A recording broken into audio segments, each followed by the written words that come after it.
This is Ivy Sports. I'm BJ Griffin. I got Rell G here via Skype. We're going to talk some basketball. What's going on, man? What's good, man? Just came off of the trip.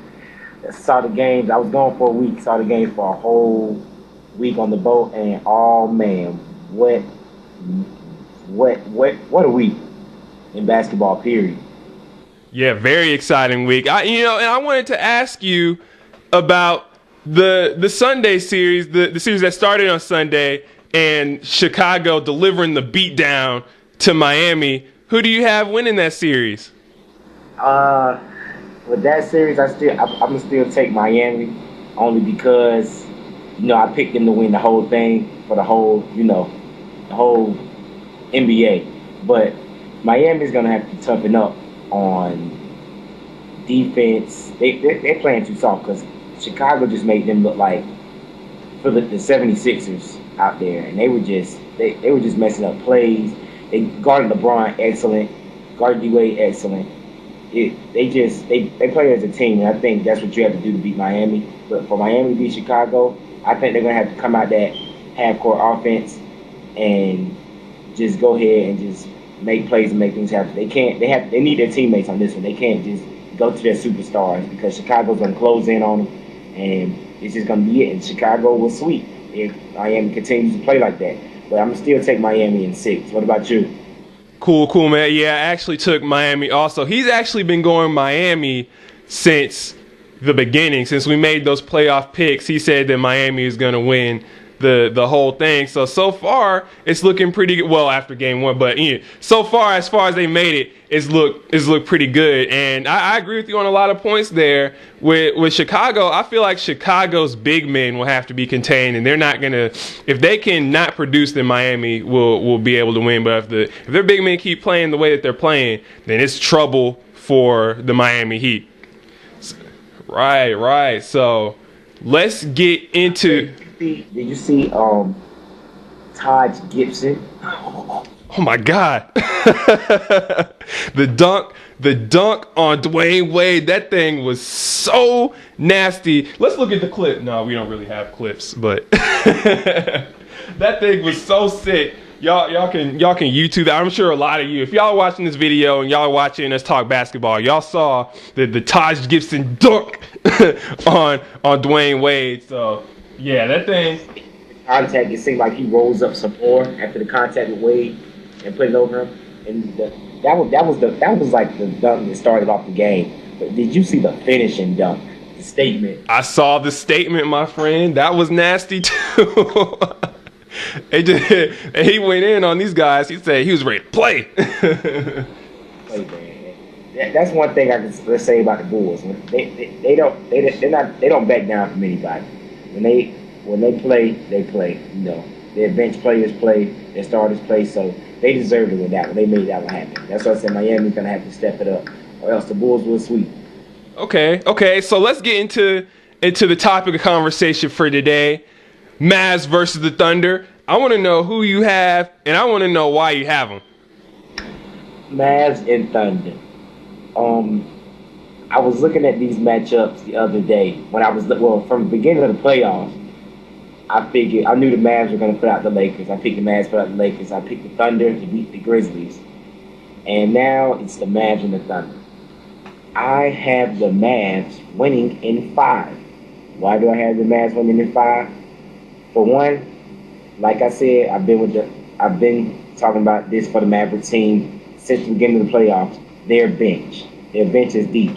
As you see, for them sweeping the Lakers, who did it mostly? The bench.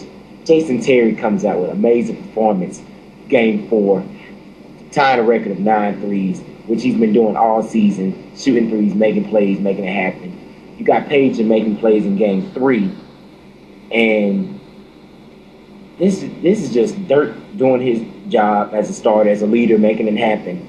And I just don't think that the Thunder have enough depth and can go deep into their bench like that. As far as they can go with me, I believe, is James Harden. I could push Muhammad and Christie, but going against the Mavs bench like that, I don't think it will happen. I believe the matchups are in the Mavs' favor. Got Tyson down low. I know Perkins is down there. but Tyson's been rebounding his butt off his playoff. Dirk, he's been making it happen. I know they're gonna have to put Durant on Dirk automatically, size and things, because Dirk will do Ibaka. I know that for sure. The only advantage they have, I think, with the Thunder is I know Durant will have some plays on Marion. And as far as the point guard, Jason Kidd, them legs are really going to have to start moving now, especially with Westbrook. I know he was guarding Kobe, but I believe Westbrook is way faster than Kobe. Legs are younger, more quicker offense. So that's going to be some good matchup to come and see. But I still will pick the Mavs in 5. What about you?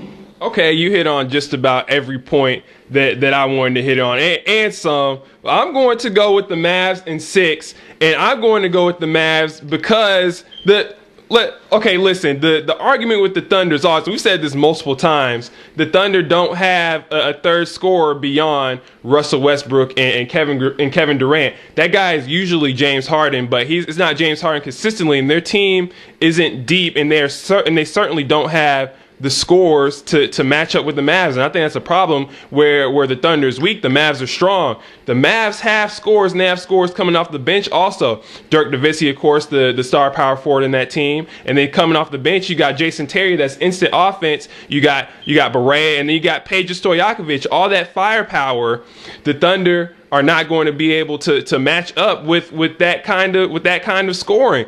Now the Thunder, there's some strong points to the Thunder. Now the Jason Kidd Russell Westbrook matchup, I totally agree. That's going to be Jason Kidd doesn't have a chance against Westbrook. Westbrook is certainly going to get his. And you got the Thunder are the number 1 rebounding team in the postseason right now. So the Thunder play some legitimate defense, and they have some size and some length. And Kevin Durant, number 1 in points per game in the postseason with 28.9. By the way, the rebounding stat was 46.6. They average 46.6 rebounds per game in the postseason, so they're number 1 in that. So the Thunder do have some strong points, and that's why I think it's going to be tough for the Mavs. That's why I have the Mavs winning in 6. But I think the Mavs are going to pull it out with their firepower and their bench and the scores that they have. Number 1 stat here to solidify my point: Mavs bench number 1 in points per game, 40.5 points per game. The Thunder will be hard pressed to match up with these guys scoring. And I'm taking the Mavs in 6. And I know you're taking the Mavs in 5. It should be an exciting series. Interesting to see how the matchups work out. And I'm ready to see it. I know you're ready to see it. You got any closing comments? Closing comments. I'm looking forward to the rest of this NBA playoffs. It's been exciting so far. It's one of the best exciting I've seen in the past years. To be honest, to be truthful with you. I like the matchups. I believe that whoever wins these next couple of games, I know Bulls are a young team, Thunder young team, I know Grizzlies a young team. It's some standout young teams that are going to shape the NBA for years to come. I know for sure, especially with these Western Conference Finals and also the Eastern Conference Finals. So, it's new teams stepping up in the league. We have the old teams getting old, Celtics, Lakers. So it's exciting to see some new teams come up and show what they got and make it happen and shape the NBA for a couple of years. What about you? It is exciting. Yeah, I just did a video in response to somebody's comment talking about the Grizzlies, and the Grizzlies have the potential to be a great team next season. I mean, they were great this season, but they have the potential to be good this coming season. They're really just a superstar away from being, and it's a lot of teams that are just a superstar away from being playoff contenders. Now, I have the Mavs in 6. You got the Mavs in 5. Let us know what you think. How was the cruise? This dude, I saw the Facebook pics. This guy was having hella fun on this boat. How was the cruise? The cruise was great, man. I know we got another one coming up in December, and I know you're a part of that one. I'm ready. I know that one is just gonna be beast. As far as the sports things on the cruise, there was some offended fans on there with the Dallas Lakers series, with the Heat Boston series, because those are the two of the biggest teams in the NBA, the Celtics and the Lakers, from East Coast to West Coast. So there was a lot of people from those places that were offended. You know, a little alcohol was in their system, so of course, you know, they were saying whatever came out of their mouth. But overall, it was a great vacation. I'm glad to be back to IB Sports, making this thing happen. Cool. All right, so that was Rell G via Skype.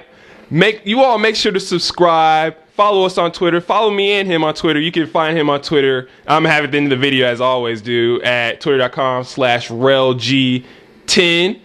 If you all want to be a part of the comment response videos that I do, you can leave a comment in the form of a question in the comment box or on Twitter. This is IB Sports. I'm BJ Griffin. And this is Rell Gibson. Yep. Signing off.